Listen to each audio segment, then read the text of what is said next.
program sponsored by Diago Finance. ಕಳೆದ 5 ವರ್ಷಗಳಲ್ಲಿ ಹೆಚ್ಚು ಲಾಭ ನೀಡಿದ ಮಲ್ಟಿ ಬ್ಯಾಗರ್ಸ್. ನಮಸ್ಕಾರ ವೀಕ್ಷಕರೇ, ನೀವು ನೋಡ್ತಾ ಇದ್ದೀರಾ ವಿಶ್ವವಾಣಿ ಮನಿ. ನಾನು ಕೇಶವ್ ಪ್ರಸಾದ್. ವೀಕ್ಷಕರೇ, ಮೋತಿಲಾಲ್ ಓಸ್ವಾಲ್ ಕಂಪನಿ 2020-25 ಅವಧಿಯಲ್ಲಿ ಷೇರು ಹೂಡಿಕೆದಾರರಿಗೆ ಹೆಚ್ಚು ರಿಟರ್ನ್ ನೀಡಿರುವಂಥ ಸ್ಟಾಕ್ಗಳ ಲಿಸ್ಟನ್ನು ಮಾಡಿದ್ದು ಉಪಯುಕ್ತ ಮಾಹಿತಿಯನ್ನು ಒಳಗೊಂಡಿದೆ. ಕೋವಿಡ್ ಸಂದರ್ಭದ ಸ್ಟಾಕ್ ಮಾರ್ಕೆಟ್ ಕುಸಿತದ ನಂತರದ ಕಾಲಘಟ್ಟದಲ್ಲಿ ಷೇರುಗಳ ತೀವ್ರಗತಿಯಲ್ಲಿ ಚೇತರಿಸಿದ್ದನ್ನು ನಾವು ನೋಡಿದ್ದೀವಿ. ಅದನ್ನು ಇದು ದಾಖಲಿಸಿದೆ. ಮೋತಿಲಾಲ್ ಓಸ್ವಾಲ್ ಏನು ಮಾಡಿದೆ ಅಂದರೆ, ಷೇರುದಾರರ ರಿಟರ್ನ್, ಪ್ರಾಫಿಟ್ ಗ್ರೋತ್ ಮತ್ತು ಮಾರ್ಕೆಟ್ ಕ್ಯಾಪಿಟಲೈಸೇಷನ್ನ ಅನ್ನು ಅಧ್ಯಯನ ಮಾಡಿ ಕಳೆದ 5 ವರ್ಷಗಳಲ್ಲಿ ಹೆಚ್ಚು ಲಾಭದಾಯಕವಾಗಿದ್ದ ಷೇರುಗಳನ್ನು ಪಟ್ಟಿ ಮಾಡಿದೆ. ಕೇವಲ ಮಾಹಿತಿಯ ಉದ್ದೇಶಕ್ಕಾಗಿ ನಾವು ಈ ಮೋತಿಲಾಲ್ ಓಸ್ವಾಲ್ನ ವರದಿಯ ಹೈಲೈಟ್ಸನ್ನು ಹೇಳ್ತಾ ಇದ್ದೀವಿ. ಇದು ಯಾವುದೇ ವಿಧದ ರೆಕಮೆಂಡೇಷನ್ ಅಥವಾ ಶಿಫಾರಸು ಆಗಿರುವುದಿಲ್ಲ. ಮೊದಲನೆಯದಾಗಿ BSE ಶೇರ್ ಬಗ್ಗೆ ನೋಡೋದಿದ್ರೆ, ಮೋತಿಲಾಲ್ ಓಸ್ವಾಲ್ ವರದಿಯ ಪ್ರಕಾರ ಬಾಂಬೆ ಸ್ಟಾಕ್ ಎಕ್ಸ್ಚೇಂಜ್ ಷೇರು ಕಳೆದ 5 ವರ್ಷಗಳಲ್ಲಿ ವೇಗವಾಗಿ ವೆಲ್ತ್ ಕ್ರಿಯೇಟ್ ಮಾಡಿರುವ ಷೇರಾಗಿ ಹೊರಹೊಮ್ಮಿದೆ. ಇದರ ಲಾಭ 124% CAGR ಅಂದರೆ ಕಾಂಪೌಂಡ್ ಆ್ಯನ್ಯುವಲ್ ಗ್ರೋತ್ ರೇಟನ್ನು ಹೊಂದಿತ್ತು.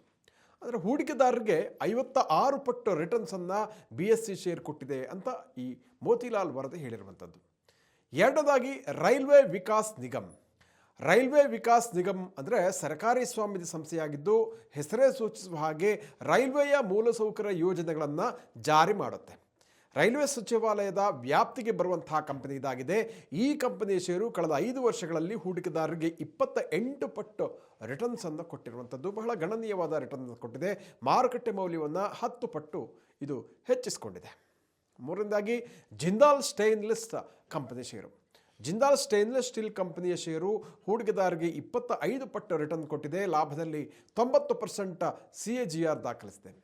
ಇನ್ನು GE ವೆರ್ನೋವಾ T&D ಕಂಪನಿಯ ಷೇರು. GE ವೆರ್ನೋವಾ T&D ಕಂಪನಿಯ ಷೇರು 2020-25 ಅವಧಿಯಲ್ಲಿ ಹೂಡಿಕೆದಾರರಿಗೆ 21 ಪಟ್ಟು ರಿಟರ್ನ್ಸ್ ಕೊಟ್ಟಿರುವಂಥದ್ದು. ಭಾರತದ ಪವರ್ ಟ್ರಾನ್ಸ್ಮಿಷನ್ ಮತ್ತು ರಿನೋವಬಲ್ ಇಂಟಿಗ್ರೇಷನ್ ಹೆಚ್ಚಳ ಆಗಿರುವಂಥದ್ದು ಇದಕ್ಕೆ ಕಾರಣ ಅಂತ ಈ ರಿಪೋರ್ಟ್ ಹೇಳಿದೆ. ಇನ್ನು ಪರ್ಸಿಸ್ಟೆಂಟ್ ಸಿಸ್ಟಮ್ಸ್ ಬಗ್ಗೆ, ಅದರ ಷೇರು ಹೂಡಿಕೆದಾರರಿಗೆ ಕಳೆದ 5 ವರ್ಷಗಳಲ್ಲಿ 20% ರಿಟರ್ನ್ ಕೊಟ್ಟಿದೆ. 83% CAGRನೊಂದಿಗೆ ಪ್ರಾಫಿಟ್ ಗ್ರೋತನ್ನು ಕಂಪನಿ ದಾಖಲಿಸಿದೆ. ಅದೇ ರೀತಿ ಫರ್ಟಿಲೈಸರ್ ವಲಯದ ಅಥವಾ ರಸಗೊಬ್ಬರ ವಲಯದ ಈ ಫರ್ಟಿಲೈಸರ್ ಆ್ಯಂಡ್ ಕೆಮಿಕಲ್ಸ್ ಟ್ರಾವಾಂಕೂರ್ ಲಿಮಿಟೆಡ್ ಎನ್ನುವಂಥ ಷೇರು ಹೂಡಿಕೆದಾರರಿಗೆ 20 ಪಟ್ಟು ರಿಟರ್ನ್ಸನ್ನು ಕೊಟ್ಟಿರುವಂಥದ್ದು. ಇನ್ನು ಡಿಕ್ಸಾನ್ ಟೆಕ್ನಾಲಜೀಸ್ ಕಳೆದ 5 ವರ್ಷಗಳಲ್ಲಿ ಹೂಡಿಕೆದಾರರಿಗೆ 18 ಪಟ್ಟು ರಿಟರ್ನ್ ಕೊಟ್ಟಿದೆ. ಭಾರತದಲ್ಲಿ ಎಲೆಕ್ಟ್ರಾನಿಕ್ಸ್ ಉತ್ಪಾದನೆ ಹೆಚ್ಚುತ್ತಾ ಇರುವುದನ್ನು ಇದು ಬಿಂಬಿಸಿದೆ. ವಾರ್ಷಿಕ 79% CAGR ಲೆಕ್ಕದಲ್ಲಿ ಪ್ರಾಫಿಟನ್ನು ಕೊಟ್ಟಿದೆ. PLI ಸ್ಕೀಮ್ಗಳ ಪ್ರಯೋಜನವನ್ನು ಡಿಕ್ಸಾನ್ ಟೆಕ್ನಾಲಜೀಸ್ ಪಡೆದಿದೆ. ಅದೇ ರೀತಿ ಅದಾನಿ ಪವರ್ ಮತ್ತು ಅದಾನಿ ಎಂಟರ್ಪ್ರೈಸಸ್. ಅದಾನಿ ಪವರ್ ಕಳೆದ 5 ವರ್ಷಗಳಲ್ಲಿ ಷೇರುದಾರರಿಗೆ 18% ರಿಟರ್ನ್ ಕೊಟ್ಟಿದೆ. ನಷ್ಟದಿಂದ ಲಾಭದ ಹಳಿಗೆ ಕೂಡ ಈ ಕಂಪನಿ ಮರಳಿರುವಂಥದ್ದು. ವಿದ್ಯುತ್ ಕ್ಷೇತ್ರದಲ್ಲಿ ಅಪಾರವಾದಂತಹ ಬೇಡಿಕೆ ಹೆಚ್ಚಳ ಆಗಿರುವುದು ಇದಕ್ಕೆ ಕಾರಣ ಅಂತ ತಜ್ಞರು ಹೇಳ್ತಾ ಇದ್ದಾರೆ. ಅದಾನಿ ಎಂಟರ್ಪ್ರೈಸಸ್ ಮತ್ತೊಂದು ಫ್ಲಾಗ್ಶಿಪ್ ಕಂಪನಿ 2020-25 ಅವಧಿಯಲ್ಲಿ ಷೇರು ಹೂಡಿಕೆದಾರರಿಗೆ 17 ಪಟ್ಟು ರಿಟರ್ನ್ ಕೊಟ್ಟಿದೆ. ಏರ್ಪೋರ್ಟ್, ಗ್ರೀನ್ ಎನರ್ಜಿ, ಮೂಲಸೌಕರ್ಯ ವಲಯದಲ್ಲಿ ಅದಾನಿ ಎಂಟರ್ಪ್ರೈಸಸ್ ತುಂಬ ಅಗ್ರೆಸಿವ್ ಆಗಿ ವಿಸ್ತರಣೆ ಮಾಡ್ತಾ ಇದೆ. ಹಾಗಾಗಿ ಷೇರುಗಳ ಮೇಲೆ ಒಂದು ಸಕಾರಾತ್ಮಕ ಪ್ರಭಾವವನ್ನು ಬೀರಿದೆ. ಅದೇ ರೀತಿ ಹಿಟಾಚಿ ಎನರ್ಜಿ, ಗ್ಲೋಬಲ್ ಟೆಕ್ನಾಲಜಿ ಮತ್ತು ಎನರ್ಜಿ ವಲಯದ ಕಂಪನಿಯಾಗಿರುವಂಥ ಹಿಟಾಚಿ ಎನರ್ಜಿ ಕಳೆದ 5 ವರ್ಷಗಳಲ್ಲಿ ಷೇರು ಹೂಡಿಕೆದಾರರಿಗೆ 17 ಪಟ್ಟು ರಿಟರ್ನ್ ಕೊಟ್ಟಿದೆ. 76% CAGR ಲೆಕ್ಕದಲ್ಲಿ ಪ್ರಾಫಿಟ್ ಗ್ರೋತನ್ನು ಈ ಕಂಪನಿ ದಾಖಲಿಸಿರುವಂಥದ್ದು. ಇದೆಲ್ಲ ಮೋತಿಲಾಲ್ ಓಸ್ವಾಲ್ ನೀಡ್ತಾ ಇರುವಂತಹ ವರದಿಯನ್ನು ನಾನಿಲ್ಲಿ ಹೇಳಿದ್ದೀನಿ. ವೀಕ್ಷಕರೇ, ಮುಖ್ಯವಾಗಿ ಏನು ಈ ಅಂಶವನ್ನು ಗಮನಿಸಬೇಕಂದ್ರೆ, ಕೋವಿಡ್ ಕಾಲಘಟ್ಟದ ಸಂದರ್ಭ ಉಂಟಾಗಿದ್ದಂತಹ GDP ಗ್ರೋತಿನ ಪತನದ ನಂತರ ಬಹಳ ಆಶ್ಚರ್ಯಕರ ರೀತಿಯಲ್ಲಿ ಭಾರತದ ಇಕಾನಮಿ ಇವತ್ತು ಜಗತ್ತಿನಲ್ಲೇ ಒನ್ ಆಫ್ ದ ಮೇಜರ್ ಇಕಾನಮಿಯಾಗಿ ಅತ್ಯಂತ ವೇಗವಾಗಿ ಬೆಳೀತಾ ಇರುವಂಥದ್ದು. ಭಾರತದ GDP ಗ್ರೋತ್ ಕಳೆದ 11 ವರ್ಷಗಳ ಅವಧಿಯಲ್ಲಿ ಬಹಳ ಗಣನೀಯವಾಗಿ ಏರಿಕೆಯಾಗಿದೆ. 11 ವರ್ಷಗಳ ಹಿಂದೆ GDPಯಲ್ಲಿ ಬಹಳ ಕೆಳಮಟ್ಟದಲ್ಲಿದ್ದ 10ನೇ ಅಂಕದಲ್ಲಿದ್ದ ಭಾರತ ಇವತ್ತು 4ನೇ ಸ್ಥಾನಕ್ಕೆ ಏರಿಕೆ ಆಗಿರುವಂಥದ್ದು. ಇದು ಏನು ಸೂಚಿಸುತ್ತೆ ಅಂದರೆ ಕಾರ್ಪೊರೇಟ್ ವಲಯದಲ್ಲಿ ಪ್ರೊಡಕ್ಷನ್ ಇನ್ಕ್ರೀಸ್ ಆಗಿರುವಂಥದ್ದು, ಇಕಾನಮಿಯ ಗ್ರೋತ್ ಆಗಿರುವಂಥದ್ದನ್ನು ಇದು ಈ GDP ತೋರಿಸುತ್ತೆ.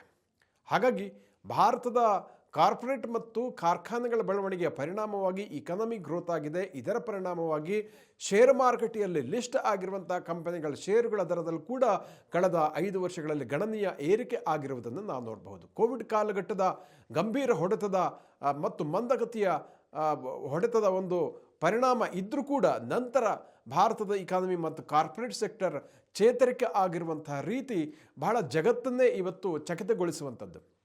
ಇದಕ್ಕಾಗಿ ಭಾರತದಲ್ಲಿ ಸರ್ಕಾರ ಮಾಡಿರುವಂಥ ರಿಫಾರ್ಮೇಷನ್, ಅದು PLI ಸ್ಕೀಮ್ ಇರ್ಬೋದು ಅಥವಾ ಇಂಡಸ್ಟ್ರಿಗಳಿಗೆ ಸಪೋರ್ಟ್ ಮಾಡ್ತಾ ಇರುವಂತಹ ನಾನಾ ಯೋಜನೆಗಳಿರ್ಬೋದು, ಇದೆಲ್ಲವೂ ಕೂಡ GST ಸುಧಾರಣೆ ಇರ್ಬೋದು.